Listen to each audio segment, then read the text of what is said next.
शुक्लां ब्रह्मविचारसारपरमामाद्यां जगद्व्यापिनीं वीणापुस्तकधारिणीमभयदां जाड्यान्धकारापहां हस्ते स्फाटिकमालिकां विदधतीं पद्मासने संस्थितां वन्दे तां परमेश्वरीं भगवतीं बुद्धिप्रदां शारदां। श्री महागणाधिपतये नमः। శ్రీ మహాసరస్వత్యై నమః. శ్రీ గురుభ్యో నమః. అక్టోబర్ మాసంలో వృషభ రాశిలో జన్మించినటువంటి వారికి గోచార ఫలితాలు ఎలా ఉన్నాయో తెలుసుకుందాం. ముందుగా ఈ అక్టోబర్ మాసంలో ముఖ్యమైనటువంటి గ్రహాలు ఎలా ఉన్నాయి, ఏ రాశులలో సంచరిస్తున్నాయి అనేటువంటి విషయాన్ని మనం చూసినట్టయితే, సూర్యుడు 17వ తారీఖు వరకు కన్యారాశిలో సంచరిస్తున్నాడు. తదనంతరం తులారాశిలోకి ప్రవేశిస్తున్నాడు. కుజుడు 27వ తారీఖు వరకు తులారాశిలో సంచరిస్తున్నాడు. తదనంతరం వృశ్చిక రాశిలోకి ప్రవేశిస్తున్నాడు. బుధుడు 24వ తారీఖు వరకు తులారాశిలో సంచరిస్తున్నాడు. 24 తర్వాత వృశ్చిక రాశిలోకి ప్రవేశిస్తున్నాడు. గురువు 18 వరకు మిథున రాశిలో ఉంటున్నాడు. 18 తర్వాత కర్కాటక రాశిలోకి ప్రవేశిస్తున్నాడు. శుక్రుడు 9వ తారీఖు వరకు సింహరాశిలో ఉంటున్నాడు. 9 తర్వాత కన్యా రాశిలోకి ప్రవేశిస్తున్నాడు. ఇక శనీశ్వరుడు మీనరాశిలో సంచరిస్తున్నాడు. రాహువు కుంభరాశిలో సంచరిస్తున్నాడు. కేతువు సింహరాశిలో సంచరిస్తున్నాడు. ఈ విధంగా చంద్రుణ్ణి మినహాయించి 8 గ్రహాలు ఈ రాశుల్లో సంచరిస్తున్నాయి. అయితే వృషభ రాశి వారికి ఈ 8 గ్రహాలు ఏ స్థానాలలో ఉన్నాయి అనేటువంటి విషయాన్ని మనం దృష్టిలో పెట్టుకొని వాటి యొక్క ఫలితాలు ఉంటాయి కనుక ఏ స్థానాలలో ఉన్నాయి అనేటువంటి విషయాన్ని మనం చూసినట్టయితే, సూర్యుడు 5, 6 స్థానాలలో సంచరిస్తున్నాడు. 5వ స్థానము ప్రతికూలంగా ఉంటుంది. అంటే 17వ తారీఖు వరకు సూర్యుడి యొక్క సంచారం ప్రతికూలంగా ఉంది. 17 తర్వాత 6వ స్థానంలో ఉంటున్నాడు కనుక 17 నుండి మాసాంతం వరకు కూడాను సూర్యుడి యొక్క సంచారం అనుకూలంగా ఉంది. కుజుడు 6వ స్థానంలో సంచరిస్తున్నాడు, అనుకూలంగా ఉన్నాడు. ఇక బుధుడు 6, 7 స్థానాలలో అనుకూలంగా ఉన్నాడు. గురువు 2వ స్థానంలో 18వ తారీఖు వరకు 2వ స్థానంలో అనుకూలంగా ఉన్నాడు వృషభ రాశి వారికి. తర్వాత 3వ స్థానంలోకి ప్రవేశిస్తున్నాడు. 3వ స్థానము కొంత ప్రతికూలంగా ఉంటుంది. అయితే గురువు ఉచ్చస్థానంలోకి ప్రవేశిస్తున్నాడు. ఉచ్చస్థానము సహజంగా ఉత్కృష్టమైనటువంటి స్థానం గురువుకి కనుక మంచి స్థానంలో ఉన్నప్పుడు, అంటే సహజంగా ఉచ్చస్థానంలో ఉన్నటువంటి గ్రహ ఏ స్థానంలో ఉన్నప్పటికీ నీ గోచార రీత్యా సహజంగా కొంత మంచి ఫలితాన్ని ఇచ్చేటువంటి అవకాశాలు ఉంటాయి కనుక ఈ వృషభ రాశి వారికి గురువు యొక్క అనుకూలత ఓవరాల్గా ఉంది అని మనము అనుకోవచ్చును. ఇక శుక్రుడు 4, 5 స్థానాలలో అనుకూలంగా సంచరిస్తున్నాడు. శనీశ్వరుడు ముఖ్యంగా 11వ స్థానంలో సంచరిస్తున్నాడు. శని భగవానుడి యొక్క అనుకూలత బాగా ఉంది. ఇక రాహువు 10వ స్థానంలో సంచరిస్తున్నాడు. కేతువు 4 అర్ధాష్టమ స్థానంలో సంచరిస్తున్నాడు. ఈ విధంగా ఈ 8 గ్రహాలు ఈ స్థానాలలో సంచరిస్తున్నాయి. అయితే వీటి యొక్క ఫలితము సమిష్టిగా మనం చూసినట్టయితే ఎలా ఉంటుంది అనేటువంటిదే మనకు ప్రధానంగా కావలసినటువంటి విషయం గనక, ఈ మాసంలో గ్రహస్థితి పూర్వమాసంతో అంటే సెప్టెంబర్తో పోల్చినట్టయితే ఈ మాసంలో కొంత అనుకూలతనే గోచరిస్తుంది. 1, 2 వారాలు బాగా కలిసి వస్తాయి. 3, 4 వారాలలో జాగ్రత్తతో నిర్ణయాలు తీసుకోవడం మంచిది. ఇక ఉద్యోగస్తులకు ఆఫీసులో అనుకూలత బాగా ఉంటుంది. హైయప్స్తో కానివ్వండి, అధికారులతో, తోటి ఉద్యోగస్తులతో అనుకూలత బాగా గోచరిస్తుంది. అనుకూలమైనటువంటి వాతావరణం ఉంటుంది. మీ పనితనానికి గుర్తింపు లభిస్తుంది. చదువులో రాణిస్తారు. ముఖ్యంగా చదువుకునేటువంటి విద్యార్థులకు సుసమయము. ఈ అక్టోబర్ మాసం బాగా కలిసి వస్తుంది. దీన్ని మీరు సద్వినియోగపరుచుకున్నట్టయితే ఫ్యూచర్లో మీరు మంచి రిజల్ట్స్ను పొందేటువంటి అవకాశాలు ఉన్నాయి. మంచి స్థానాల్లో సెటిల్ అయ్యేటువంటి అవకాశాలు కూడాను బాగా కనబడుతున్నాయి. ఇక మాసం చివరి లోపల ఆఫీసులో కొంత అధికారులతో వైషమ్యాలు, చిన్న చిన్న విషయాలలో గొడవలు, కలహాలు, గ్యాప్ ఏర్పడేటువంటి అవకాశం బాగా కనబడుతుంది. వృత్తిపరంగా కొంత ఇబ్బందులు ఉన్నాయి. స్వయం వృత్తిలో ఉన్నటువంటి వారికి లేదా చిన్న వ్యాపారాలు చేస్తున్నటువంటి వారికి క్లయింట్స్తో మాట్లాడేటప్పుడు కొంత జాగ్రత్తగా మాట్లాడడం మంచిది. అయితే ఇంటికి కావలసినటువంటి వస్తువులను కొనుగోలు చేస్తారు. విలువైనటువంటి వస్తువులను కొనేటువంటి అవకాశం బాగా ఉంది. ఉద్యోగ ప్రయత్నంలో ఉన్నటువంటి వారికి ఉద్యోగం లభిస్తుంది. ఈ మాసం చాలా అనుకూలమైనటువంటి మాసం కాబట్టి ఉద్యోగస్తులు ప్రమోషన్ పొందేటువంటి అవకాశాలు ఉన్నాయి. అయితే బదిలీలు కూడాను, ట్రాన్స్ఫర్స్ కూడాను ఈ మాసంలో కనబడుతున్నాయి. అయితే ట్రాన్స్ఫర్ మూలకంగా కూడాను మీకు మంచి భవిష్యత్తే ఉంటుంది. ప్యాకేజీ లోపల ఇంక్రీజ్, తర్వాత మీకు బోనస్ రూపకంగా అందేటువంటి అవకాశాలు బాగా కనబడుతున్నాయి. మంచి అవగాహనతో పనులు చేస్తారు. బంధుమిత్రుల యొక్క సహకారం బాగా లభిస్తుంది. విద్యార్థులు ముఖ్యంగా పోటీ పరీక్షలకు, కాంపిటేటివ్ ఎగ్జామ్స్కు ప్రిపేర్ అవుతున్నటువంటి వారికి ఈ మాసం బాగా కలిసి వస్తుంది. కొంత సమయాన్ని మీరు సద్వినియోగపరుచుకొని ఒక ప్లానింగ్తో ముందుకు వెళ్ళినట్టయితే చాలా అనుకూలమైనటువంటి ఫలితాలు గోచరిస్తున్నాయి. అన్ని విధాలుగా విజయము చేకూరుతుంది. మీకు ఆర్థిక స్థితి నిలకడగా ఉంటుంది. రావాల్సినటువంటి డబ్బు వస్తుంది. వృధా ఖర్చులను మట్టుకు కొంత జాగ్రత్తగా నియంత్రించుకోండి. ఆదాయం విషయంలో మీకేమీ ఇబ్బంది లేదు. చేపట్టినటువంటి పనులు సకాలంలో పూర్తి అవుతాయి. పనులను ఉత్సాహంతో స్వీకరిస్తారు. మీరు ఏ పని ప్రారంభించినప్పటికీ, ఏ విషయంలో కూడాను మీరు ఒక ఉత్సాహంతో, సంతోషంతో ఆ పనులను స్వీకరించి ఆనందంతో పూర్తి చేస్తారు. వారం ప్రారంభంలో కొంత ఆరోగ్యంపై మనస్సు నిలపాలి. అనవసరమైనటువంటి విషయాలను ఆలోచించకుండా ఎంతవరకు మనకు అవసరమో అంతవరకే ఆలోచిస్తూ ముందుకు వెళ్ళడం మంచిది. వ్యాపారము లాభదాయకంగా కొనసాగుతుంది. అయితే వ్యాపారస్తులు చేతిలో ఉన్నటువంటి వ్యాపారానికి ఇబ్బంది లేదు, లాభాల బాటన ఉంటుంది వ్యాపారము. అయితే పార్ట్నర్షిప్లో చేస్తున్నటువంటి వ్యాపారం మట్టుకు కొంత జాగ్రత్తగా ఉండాలి. భాగస్వాముల మధ్యన అవగాహన ఒక రకంగా పెరుగుతుంది. అయినప్పటికీ మీరు అన్ని విషయాలను చర్చించి కూలంకషంగా నిర్ణయాలు తీసుకోవడం మంచిది. ఉమ్మడి నిర్ణయాలతో మీకు వ్యాపారం అభివృద్ధిలోకి వచ్చేటువంటి అవకాశాలు బాగా కనబడుతున్నాయి. ఈ విధంగా మీకు ఈ అక్టోబర్ మాసం వృషభ రాశిలో జన్మించినటువంటి వారికి చాలా మట్టుకు అనుకూలతనే గోచరిస్తుంది.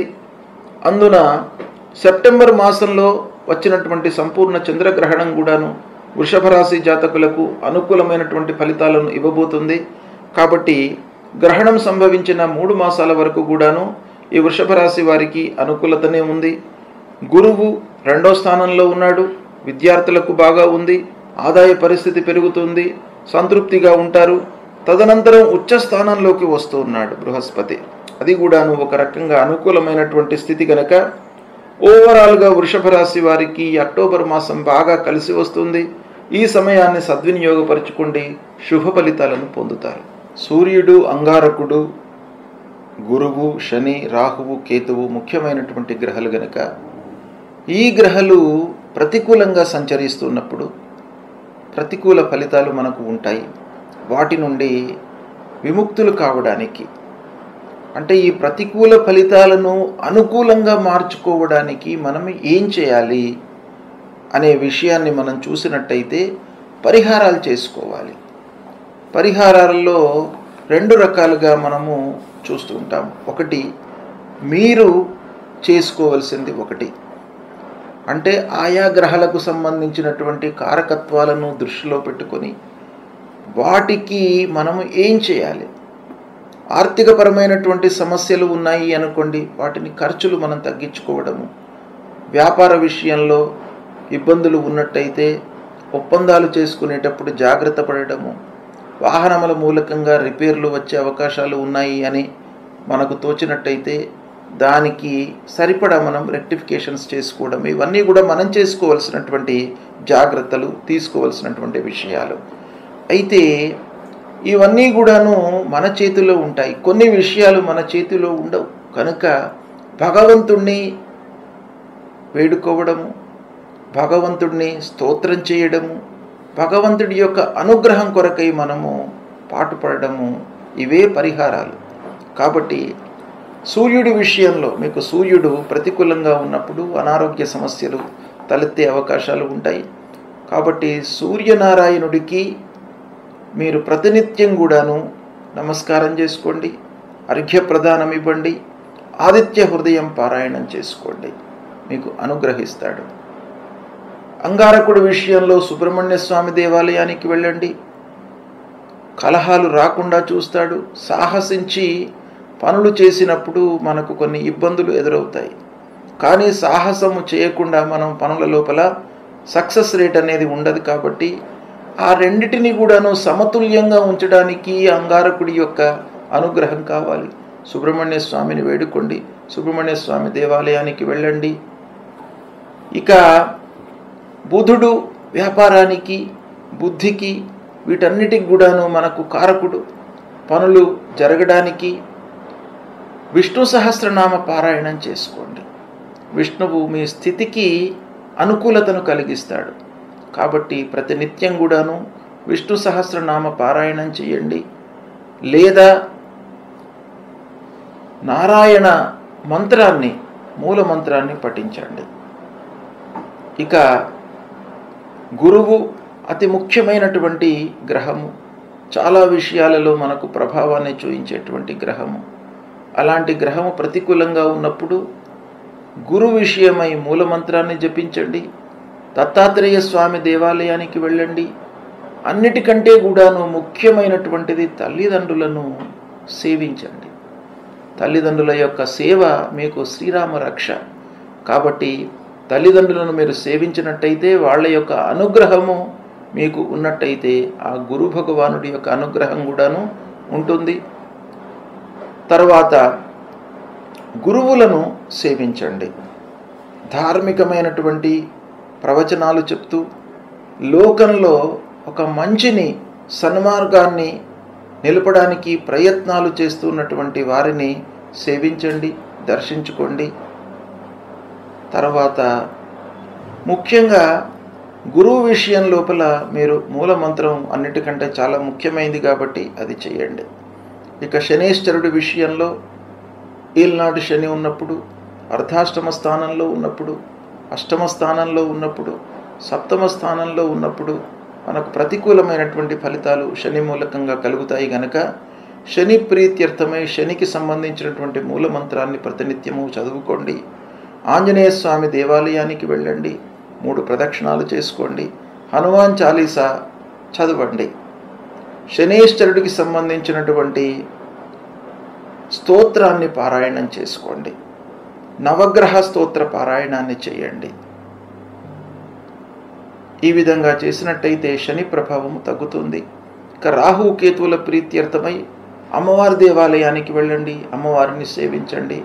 దుర్గామాత యొక్క అనుగ్రహం మూలకంగా రాహు ప్రభావం తగ్గుతుంది. తర్వాత గణపతిని స్మరించండి. గణపతిని స్మరించడం మూలకంగా మీకు ఆటంకాలు లేకుండా ఉంటాయి. కార్యాలు సాఫల్యంగా అనుకున్నటువంటి సమయంలో మీకు పూర్తి అయ్యే అవకాశాలు ఉంటాయి. కాబట్టి ఇలాంటివి పరిహారాలను మీరు పాటించినట్టయితే, ఓవరాల్గా మీరు పరిహారాలు చేసేటప్పుడు దైవభక్తిని పెంచుకోండి, దైవం పైన మీరు నమ్మకాన్ని పెంచుకోండి.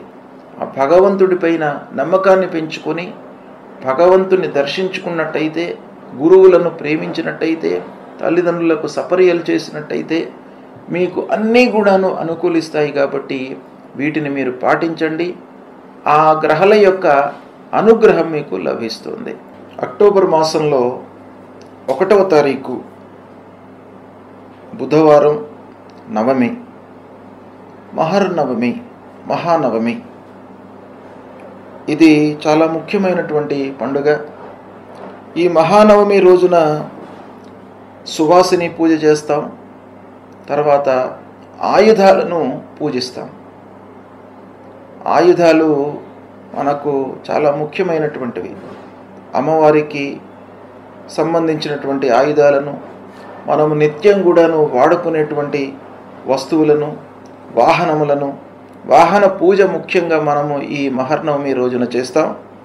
అలాంటిది ఈ 1వ తారీఖు నాడు వస్తుంది.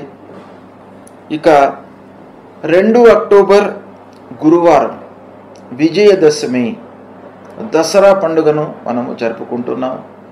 ఈ దసరా పండుగ చాలా ముఖ్యమైనటువంటి పండుగ. భారతీయ సాంప్రదాయంలో, సనాతన ధర్మంలో దసరా అనేటువంటిది ఒక ఉత్కృష్టమైనటువంటి పండుగగా మనము దీన్ని భావిస్తాం. ఈ దసరా పండుగ రోజున అపరాజితాదేవిని పూజిస్తాం. అంటే ఆ అపరాజితాదేవిని పూజించడం మూలకంగా మనము చేపట్టేటువంటి కార్యక్రమాలు అన్నీ కూడాను సకాలంలో పూర్తి కావడానికి, ఆటంకాలు లేకుండా ఉండడానికి, అపజయము లేకుండా ఉండడానికి అపరాజిత అనేటువంటిది ఒక అమ్మవారి యొక్క స్వరూపం. కాబట్టి అలాంటి అమ్మవారిని మనం పూజించడం మూలకంగా మనకు జయము కలుగుతుంది అనేటువంటిది మనకు శాస్త్రం చెప్తుంది. ముఖ్యంగా ఈ విజయదశమి రోజున మనం ఏం చేస్తాం? సీమోల్లంఘనము అంటే మనము ఉంటున్నటువంటి ఊరుకు ఈశాన్య ప్రాంతానికి వెళ్ళి అక్కడ శమీ వృక్షానికి పూజ చేస్తాం. ఆ శమీ వృక్ష పూజ, సీమోల్లంఘనము అనేటువంటిది చాలా ముఖ్యమైనటువంటి ప్రక్రియ ఈ రోజున. అంటే ఉన్న చోటన మనం చేయకుండా, సీమోల్లంఘనము అనంటే మనం ఉన్నటువంటి ప్రాంతము నుండి ఈశాన్య ప్రాంతానికి వెళ్ళి అక్కడ శమీ వృక్షాన్ని మనము పెట్టుకొని శమీ వృక్షానికి పూజ చేస్తాం. ఆ శమీ వృక్ష పూజతో మనకు విజయము చేకూరుతుంది అనేటువంటిది మనకు శాస్త్రం చెప్తుంది. అదేవిధంగా దసరా రోజున ముఖ్యంగా రాజులకు పట్టాభిషేకం చేస్తాం. అంటే రాజరికము ఈ రోజులలో లేకపోయినప్పటికీ ఆ రాజుగా భావించేటువంటి వాళ్లను మనము గౌరవిస్తాం, సత్కరిస్తాం, వాళ్లను పూజిస్తాం ఈ రోజున. ఇక 3 అక్టోబర్ శుక్రవారం సర్వేషాం పాపాంకుశ ఏకాదశి. అంటే అందరికీ అనంటే స్మార్త వైష్ణవ మధ్వ సాంప్రదాయాలను ఆచరిస్తున్నటువంటి అందరికీ కూడాను పాపాంకుశ ఏకాదశి. ఇక 4వ తారీఖు అక్టోబర్ మాసం శనివారం రోజున శని ప్రదోషమి ఉంది. ఈ శని ప్రదోషం రోజున అందరూ కూడాను ఆ శని ప్రీత్యర్థమై నవగ్రహ దేవాలయానికి వెళ్ళడము, శని స్తోత్ర పారాయణం చేయడము, శివాలయానికి వెళ్ళడం మూలకంగా మీకు మంచి జరుగుతుంది. తర్వాత ఇదే రోజున క్షీరదానము కూడాను చెప్పినారు. క్షీరదానం చేసినట్టయితే మీకు సత్ఫలితాలు కలుగుతాయి. దాన ఫలము, క్షీర దానం మూలకంగా అత్యంతమైనటువంటి మీకు ఒక పుణ్య ఫలము వస్తుంది అనేటువంటిది శాస్త్రం చెప్తుంది. కాబట్టి ఈ రోజున అంటే క్షీరదానం చేసి ద్విదళాన్ని వ్రతంగా మనం ప్రారంభిస్తాం. అంటే ద్విదళ వ్రతము అనంటే ద్విదళ వర్జ్యం అన్నమాట. ఈ రోజు నుండి గృహస్థులు చాతుర్మాస్యం లోపల ఆ ద్విదళ వ్రతము అనంటే, ద్విదళము అనంటే పప్పు దినుసులు, అవి తినకుండా 1 నెల రోజులు భోజనం చేస్తారన్నమాట ఆ వ్రతము. ఇక దాని తర్వాత 6వ తారీఖు అక్టోబర్ నెల సోమవారం కోజాగరి పూర్ణిమ, కౌముది పూజ. ఈ కోజాగిరి పూర్ణిమ రోజున ఏం చేయాలి? కౌముది పూజ. కౌముది అంటే వెన్నెల, చంద్రుణ్ణి పూజించాలి. ఆ చంద్రుడి ద్వారా వచ్చేటువంటి వెన్నెల అనేటువంటిది మనకు మానవాళికి ఆహ్లాదాన్ని, ఆనందాన్ని, సంతోషాన్ని ఇచ్చేటువంటిది. కాబట్టి ఆ చంద్రుడి యొక్క అనుగ్రహం కూడా మానవాళికి కావాలి. సూర్యుడి యొక్క అనుగ్రహం ఎంత అవసరమో చంద్రుడి యొక్క అనుగ్రహం కూడాను అంత అవసరము.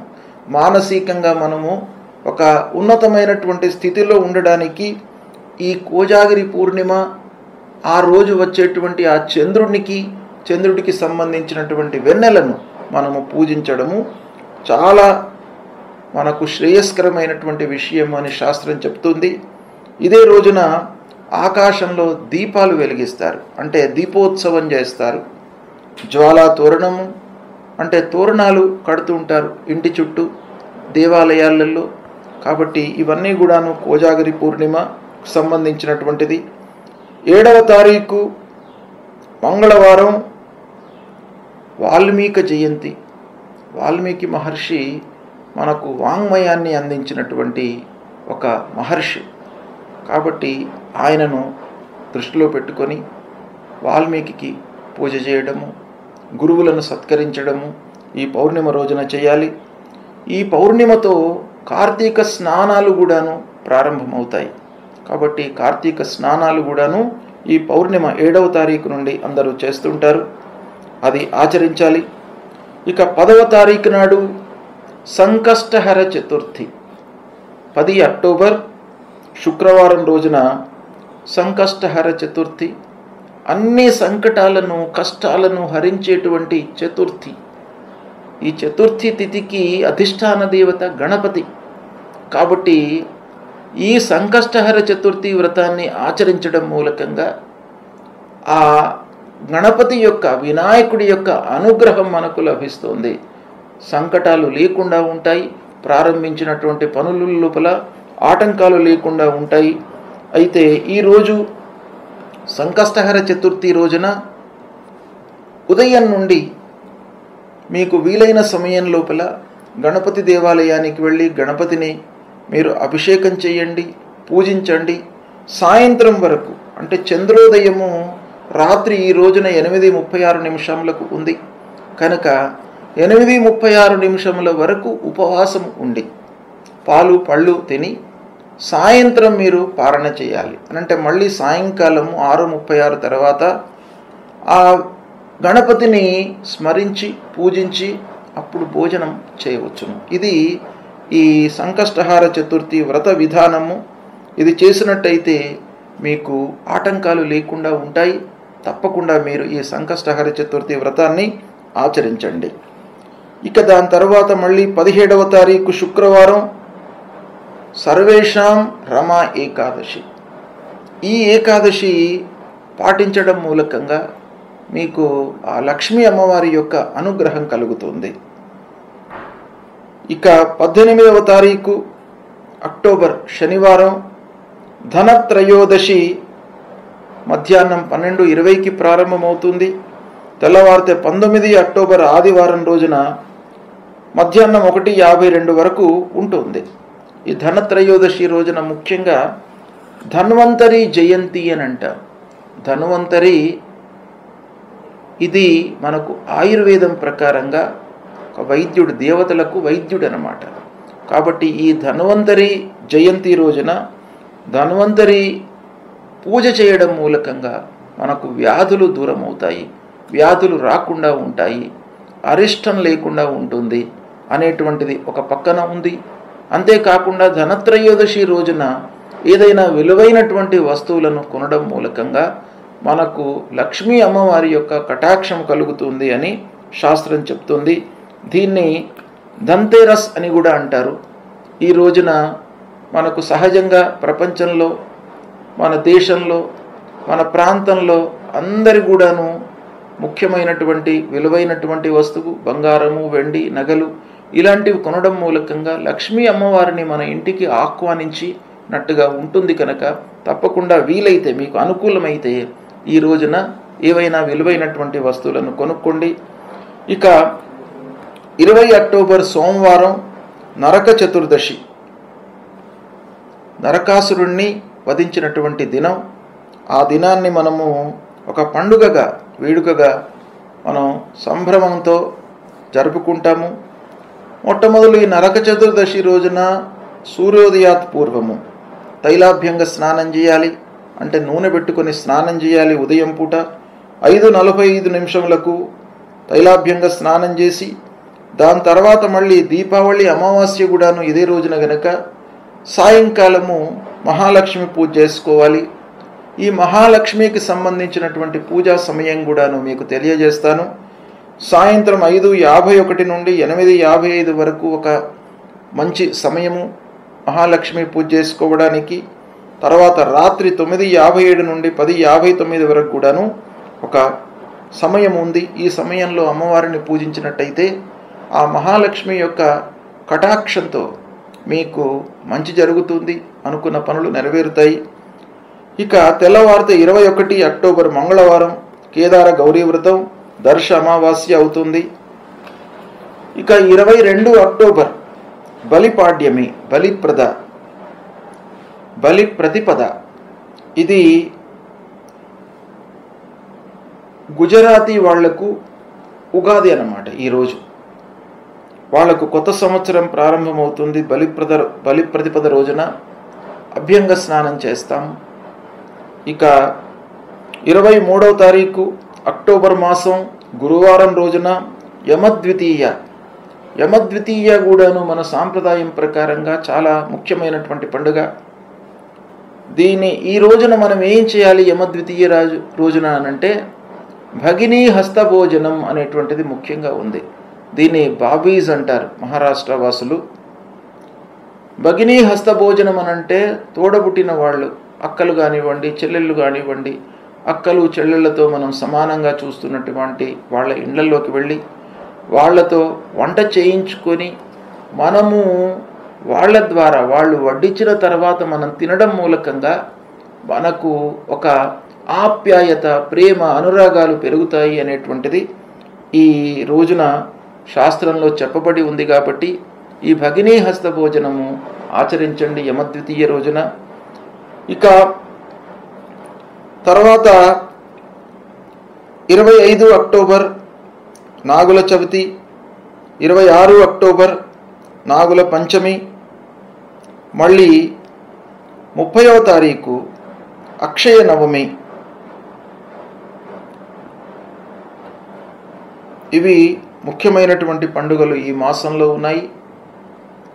ఈ పండుగలను కూడాను దృష్టిలో పెట్టుకొని ప్రతి విషయం కూడాను, ప్రతి పండుగ కూడాను మనకు ఋషులు దర్శించి మన కొరకు, మన శ్రేయస్సు కొరకు, మన జీవితం సుఖమయంగా జరగడానికి వాళ్ళు ఏర్పాటు చేసినటువంటివి. కాబట్టి వీటిని, ఈ పండుగలను, ఆ పండుగలలో ఉన్నటువంటి ఆంతర్యాన్ని, ఇతిహాసాన్ని తెలుసుకొని వాటిని ఆచరించడం మూలకంగా మీకు జీవితంలో మంచి ఫలితాలు కలుగుతాయి. అంతేకాకుండా మీరు ఈ పండుగలను ఆచరించినట్టయితే మీ పిల్లలకు కూడాను ఈ పండుగల విషయం తెలుస్తుంది. మన సనాతన ధర్మాన్ని కాపాడిన వాళ్ళము అవుతాము. కాబట్టి తప్పకుండా పండుగను ఏదో గుడ్డిగా మనము జరుపుకోకుండా పండుగ వెనుక ఉన్నటువంటి ప్రాతినిధ్యాన్ని, చరిత్రను, ఇతిహాసాన్ని మీరు క్షుణ్ణంగా తెలుసుకున్నట్టయితే మీరు మళ్ళీ పిల్లలకు చెప్పడానికి అవకాశం ఉంటుంది. మీరు చేయడము, మీరు చేస్తున్నప్పుడు పిల్లలు చూడడం కూడాను చాలా ముఖ్యమైనటువంటిది. అంతేకాకుండా ఆ పండుగ విషయంలో ఉన్నటువంటి చరిత్ర అది పిల్లలకు చెప్పడం మూలకంగా ఒక లైనేజ్ అనేది ఏర్పడుతుంది. సనాతన ధర్మం అనేటువంటిది స్థిరస్థాయిగా ఉంటుంది ఈ ప్రపంచంలో. కాబట్టి పండుగలను ఆచరించండి, సుఖమయమైనటువంటి జీవితాన్ని గడపండి. శుభం.